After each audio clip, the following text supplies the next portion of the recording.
So I finally got around to watching the newest episode of March Comes In Like a Lion Season 2, and I'm glad and very happy to say I managed to end this episode off with crying tears of joy instead of crying tears of sadness. That's a nice feeling. It is. It's a very nice feeling to have every once in a while when it comes to this show.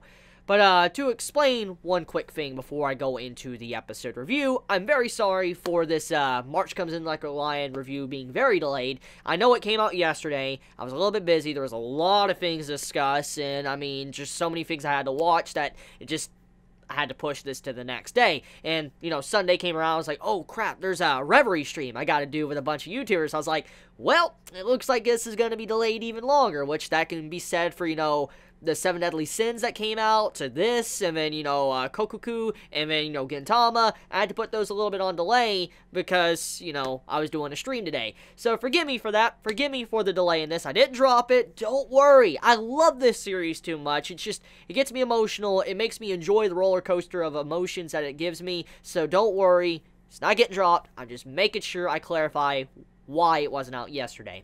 But anyways, the latest episode, the bullying arc has been concluded from what I can see. It does look like that major story arc is over. Hina can now move on. Move on with her life. Move on with her school life. And finally open up, be happy, and have friends once again. And not be alone. It seems like she is now stepping into a brighter future. However, even though a bright future is upon Hina, and Ray, once again, is saved by the people around him, which, aka Hina, there is a little bit of a darker moment to this episode, a darker side, that does need to be discussed. Now, I'm not going to say I'm excusing, you know, Takagi for what she did to Hina. I refuse to excuse that at all. It was a horrible and awful thing, and I don't take bullying as a joke. It's not a joke, and what she did to Hina was despicable. It was really heinous, atrocious, and there needs to be some punishment involved. And we get to see in this episode kind of a little bit more insight to her as a person and kind of the aftermath of once the bullying is done. Takagi, as we know, she was the bully. She was like the ringleader of everything, and, you know, many were scared to step up and face her or any of her cronies because if they did, they were in fear of ending up like Chiho or Hina. And that is why nobody stepped in. She had this aura around her that just made everybody fear her, and they just don't want to end up in the same position of getting isolated. Takagi is asked a question, and this question is a very deep question. It kind of shows a little bit of insight into her and why she did what she did. So number one, we were basically asked, did she feel anything, or why did she do it? Does she have any compassion? And from her overall expression and exchange with the teacher when she was asked this question, it looked like she lacked empathy. Like she lacked the ability to understand someone else's emotions and what they're going through, which just shows a darker side to her character.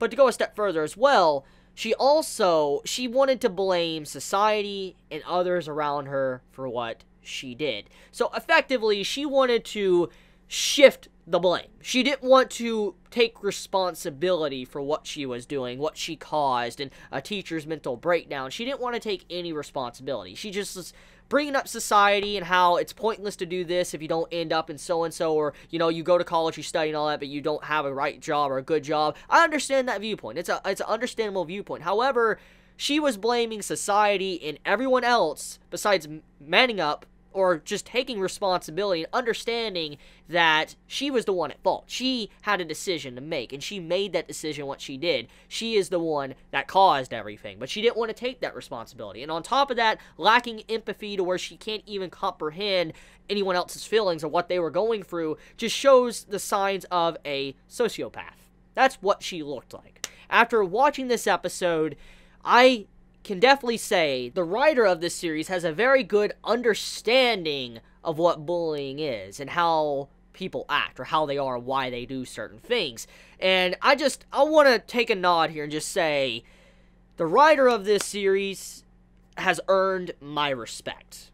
Seriously has earned my respect, because I've seen so many manga, so many anime, so many TV shows and live action movies and all that focus on the topic of bullying. I know I mentioned it quite a few times already in my reviews. I've never seen something like this handled to this extent that felt so real, felt like something that was like I was seeing real life. I was actually witnessing something happening in real life. That's how this show felt. And I feel like the writer needs to be acknowledged for that, of how good the bullying arc was. It felt like something straight up out of real life. And that's impressive. It really is impressive, especially how this episode was handled. I mean, Hina, number one, she doesn't want to forgive the bullies, which makes perfect and logical sense. Regardless of how people view the, like, you should forgive and forget, that's a load of bull. I want to say, okay? I want to live by those words, I do. I want to live by the words of forgive and forget. But even then, though, you can't always live by those words. It doesn't happen. It can't happen. It's an honorable thing to live by, but it just doesn't happen. Especially when you're put through so much emotional pain and trauma. It's going to cause to where you won't want to forgive someone. And so what Hina went through, her not wanting to forgive the bullies, or Takagi, for what she did to her, I can't really think bad of Hina at all for that. I can't. It might seem scummy. It might seem like, since this is a piece of literature, like a story, that Hina should automatically forgive Takagi. Just to conclude the arc and give a nice, good conclusion. For instance, Hina going up to Takagi and is like, I forgive you and all that, giving a smiley face, and then they make up and they become friends. Life does not work like that. I'm sorry to say it. Life does not work like that. That's not how life works. There is so many cases out there to when someone's getting bullied and they never get their call for help answered. There's so many of them out there. It's a problem. It's a serious problem. And then there is cases to where people, they do get help. But even then, they don't forgive the individual that did what they did to them. They don't do that, no. They'll remember that for a long time, or maybe even the rest of their life. And there is some individuals that will forgive the bully. But overall majority, the vast majority, I think, will never truly forgive what was done to them. And that's just how life is. And I believe that depiction of Hina's character was definitely realistic enough for me to accept. Because even though the bullying arc is done, maybe it was stopped, Hina forgiving all that, like that, not happening. It's not how life works. So, besides getting a happy-go-lucky ending and everything working out, and Takagi, getting her personal satisfying conclusion as well, and happiness, I'm glad the author decided to go down that route and showcase that not everybody's going to get a happy ending. Nobody will. So, yeah. Anyways, let's talk about the segment with how the teacher, his role he played. When you look at what the teacher has done, the new teacher that was introduced, that, started intervening and trying to end all of this that's been going on for a while, many might look at this and say what the teacher did was very simple. But that's, once again, not the case. Even though it looks simple, what the teacher said was very simple, or the actions he took seemed simple, it wasn't simple. There's just so many variables to this subject that it just cannot be answered in one simple conversation. And like was already stated earlier on when this arc began, there's many ways to handle this. And so because of that, just because this course of action worked for Hina, does not mean it's going to work for every single person out there. That was a big thing that was stated when this arc began. And so, this is like not the... I guess this is the best way to showcase something like this, is that even though this worked out for Hina, doesn't mean this is the answer to every single thing that happens. Who knows, maybe a teacher breaking down and getting emotional, that like what we saw, might be the stopping point for some bullies. It could potentially be. So that's something I wanted to point out, is that for right now, the teacher, how he handled it, I don't think people should kind of write him off and say it wasn't that impressive. What the teacher did was just truly astounding and worthy of praise, because not many really have the backbone to stand up and do something like that in their work environment, because they already have so much to deal with. They already have to deal with teaching a class, getting them prepped up for exams, grading papers, dealing with their colleagues' crap or whatever they do to them every day, their higher-ups and all that, homely stuff, whatever they have to do with their children or family. There's just so many things, so many variables. And so a lot of times teachers just don't want to deal with that extra hassle. They just don't want to deal with it. And that also is a thing. And so I think many of us should show respect to the teacher that stood up for Hina and helped her out. Just mad respect to that man.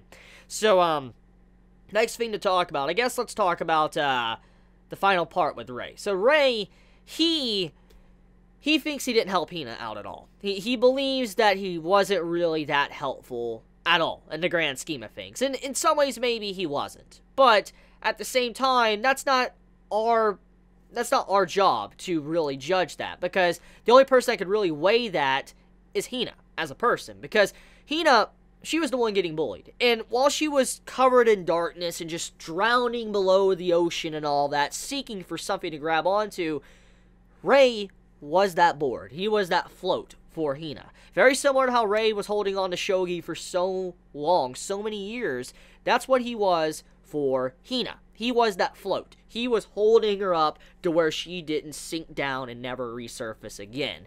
And so, even though Rei lacks self-confidence, he doesn't have that good of confidence within himself, at the very least, Hina acknowledges that. It's like, look, you helped me.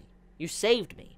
You managed to get me through a dark moment. You may not have been the final nail on this entire action or subject, but at the very least, you helped me. You saved me from just a pit of despair with no light. At least you were a shining little bright light amongst this darkness. And so, that right there, I like that. It once again shows how Hina is still very relevant to Rei's growth as a person, and how he still needs to understand. He needs to have more confidence in himself. Even though he may have not done as much as other people, at the very least, he was a big part of this. So, yeah, there you go. So I'm going to end it there. Let me know your thoughts in the comments below, how you felt about this week's episode of March Comes In Like a Lion. Did you enjoy it? Did you hate it? Please be honest in the comments below. And I love you guys. You have a wonderful day or night wherever you live. If you enjoy my content, please subscribe. If you like this video, please leave a like. Please be safe. Stay warm. Chibi out.